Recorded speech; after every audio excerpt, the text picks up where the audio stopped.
क्रियापद हे वाक्याच्या शेवटीच येतं. बरोबर. जर वाक्यामध्ये सहाय्यकारी क्रियापद असेल, खाली बघू नको नाही, वाक्यामध्ये जर सहाय्यकारी क्रियापद असेल ते सर्वात शेवटी येईल. कुठे येईल? आणि जर वाक्यात सहाय्यकारी क्रियापद नसेल तर शेवटी काय असेल? समजून घ्या. पहिली पहिली खूप सुंदर आहे. नर्सरीच्या पोरांची पहिली. कोणत्या पोरांची? बघा पहिलं वाक्य, म्हणा माझ्या मागं. प्रत्येक वाक्यामध्ये शेवटी क्रियापद हे नक्कीच असते. मग ते सहाय्यकारी क्रियापद असेल किंवा मुख्य क्रियापद असेल, क्रियापद नाही क्रियापद, किंवा मुख्य क्रियापद असेल किंवा दोन्ही असतील. दोन्ही जर बरोबर आले तर अगोदर मुख्य क्रियापद येते आणि शेवटी सहाय्यकारी क्रियापद येते. आता काय बोललो होतो लक्षात घ्या, हिंदीमध्ये बोलतो मी, तुम्हाला लक्षात येईल. वाक्य में सहाय्यकारी क्रियापद या मुख्य क्रियापद, ये दोनों में से एक तो क्रियापद होता ही होता है. क्रियापद हमेशा लास्ट में होता है. यदि दोनों भी आते हैं तो पहले मुख्य क्रियापद आएगा, लास्ट में सहायक क्रियापद आएगा. अकेला आएगा तो लास्ट में सहायक क्रियापद आ सकता है या मुख्य क्रियापद आ सकता है. लेकिन दोनों भी आएंगे तो लास्ट में कौन सा आएगा? ये तो क्लियर है. अब मेरा सवाल है, लास्ट में मुख्य क्रियापद है तो वाक्य में कितने क्रियापद है? कौन सा?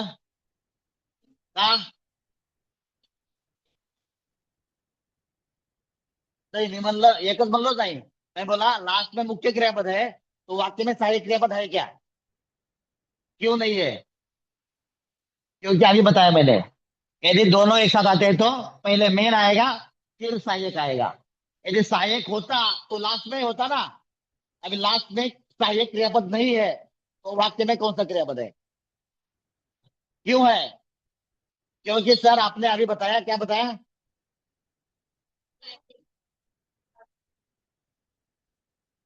वाक्य में कोई ना कोई एक क्रियापद होता है. वाक्य में कोई ना कोई एक क्रियापद होता है. हे क्लिअर आहे. वाक्यात एखादं क्रियापद असतच, त्याच्याशिवाय वाक्य होत नाही.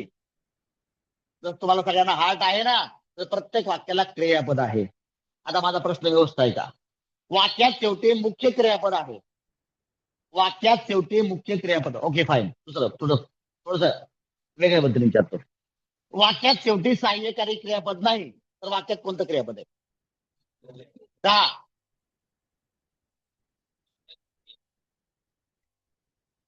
कोणतं पण नाही, कोणतं तरी. मग मी म्हणतो सहाय्यक क्रियापद नाही, मग कोणतं आहे? असणारच आहे सर, तर वाक्यच नाही. वाक्य तर आहे मात्र वाक्यात सहाय्यक क्रियापद नाही. म्हणजे वाक्यात काय आहे? बरं, वाक्यात सहाय्यकारी क्रियापद असतं तर कुठं आलं असतं? शेवटी आलं असतं. शेवटी सहाय्यक क्रियापद नाही, मग कोणतं आहे? बरं, सहाय्यक क्रियापद कोणते आहेत? आहे, आहेत, आहोत, होता, होती, होते, असेल, असतील, असू. एवढी तर अक्कल दिलेली आहे मी ऑलरेडी, अगोदर सांगितलेलं आहे. आहेत, आहोत, होता, होती, होते, असेल, असतील, असू. एवढीच आहे. तर समजलं का? नाही. येस और येस. हाँ यूं हो था थी थे होगा होगी होंगे. क्लियरली ये आएगा. ये नहीं है तो वाक्य में मुख्य क्रियापद है. हे सहाय्यकारी क्रियापद जर वाक्यात नाही तर वाक्यात नक्की मुख्य क्रियापदच आहे. सहाय्यक नाहीच आहे. सहाय्यक असतं तर कुठं असतं? बर, आता बघा, आता व्यवस्थित समजा वाक्यात सहाय्यकारी क्रियापद वाक्यात शेवटी आहे तर वाक्यात किती क्रियापद आहेत? मूर्ख आहेत तुम्ही. तर एक पण असू शकतं किंवा दोन पण असू शकतात. म्हणजे एक तर टाईप 1 असेल किंवा टाईप 3 असेल. कारण त्याच्या अगोदर आहे का नाही बोलत नाही ना मी. वाक्यात जर सहाय्यकारी क्रियापद असेल तर वाक्यात किती क्रियापद असू शकतात? हे क्लिअर आहे की नाही? वाक्यात जर मुख्य क्रियापद असेल शेवटी तर ते कोणत्या पद्धतीचं वाक्य असू शकतं?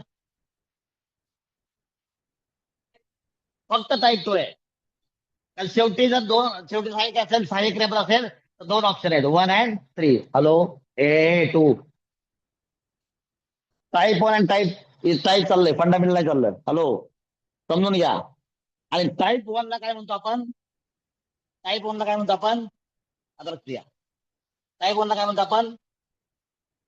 फंडामेंटल 1 नाही. टाईप 1 ला फंडामेंटल म्हणतो. त्या फंडामेंटलचे 2 पार्ट आहेत, फंडामेंटल 1 आणि फंडामेंटल 2. इथपर्यंत क्लिअर आहे का? म्हणून तुझं वाक्य फंडामेंटल मध्ये येत नाही. सगळ्यात पहिलं फंडामेंटल मध्ये कधी येईल? जर वाक्यात फक्त सहाय्यकारी क्रियापद असेल तरच फंडामेंटल मध्ये येईल. समजतंय का? आणि त्यामधील तुला समजतंय का?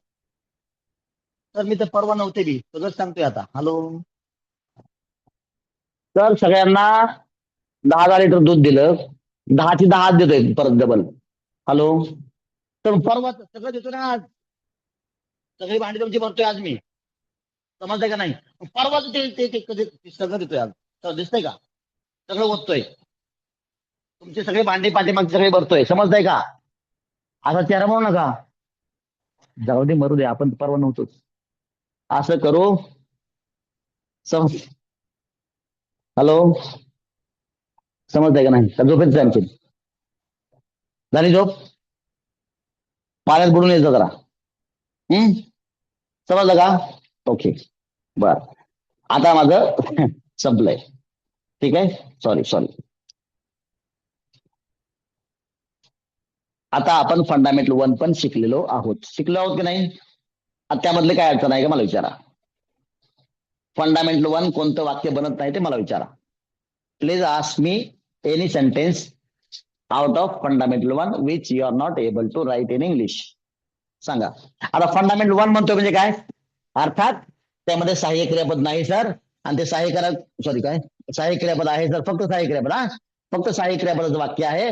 आणि त्यातलं जर मालकीचं बाजूला काढलं तर शिल्लक राहिले सगळे फंडामेंटल 1 चे आहेत. ते वाक्यांचं कन्स्ट्रक्शन आपण शिकलेलो आहे. ठीक आहे, त्यातलं विचारा मला. आता विचारा, किती विचारा तेवढे विचारा. हा, आहे का कोणाकडे डाऊट? बरं, दुसरा क्वेश्चन. कोणाकोणाला जमतंय वाक्य फंडामेंटल 1 चे? फंडामेंटल 1 चे वाक्य कोणाकोणाला जमतंय? तुमको आता है? हिंदी में बोलता हूं मैं. फंडामेंटल 1 के वाक्य बना सकते हो? हाँ हाँ हाँ, करो ना फिर, आ जाओ. लिखो ऊपर, फॉर्मूला लिखो. जाओ, फॉर्मूला लिखो ऊपर. जाओ, साफ करो उसको. वो कपड़ा.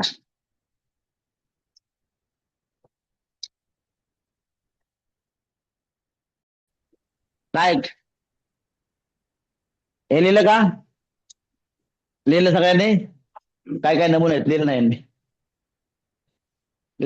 लिहून जा, न लिहिता जाऊ नका. होमवर्क आहे हे रिपीट करायचं, रिपीट वन्स. आणि प्रेझेंटचे 25, पास्टचे 25. जे नाही येईल ते मला विचारा, काहीच अडचण नाही. तुम्हाला जोपर्यंत फंडामेंटल 1 व्यवस्थित येत आहे तोपर्यंत मी पुढे जाणार नाही. ऑल राइट, सबको समझ में आया? तुमको आया? ये इंग्लिश, इसको कल वातावरण खराब था, होता मीन्स था. हाँ हाँ, वेदर करेक्ट है, weather forecast. All right, shall we have pause? Yes, sir, we will have pause. Screenshot घेतला का? विल हॅव पॉज म्हणतोय. ऑनलाईन वाले स्क्रीनशॉट घ्या आणि घरी व्यवस्थित लिहा नोटबुकवर. घेतला स्क्रीनशॉट?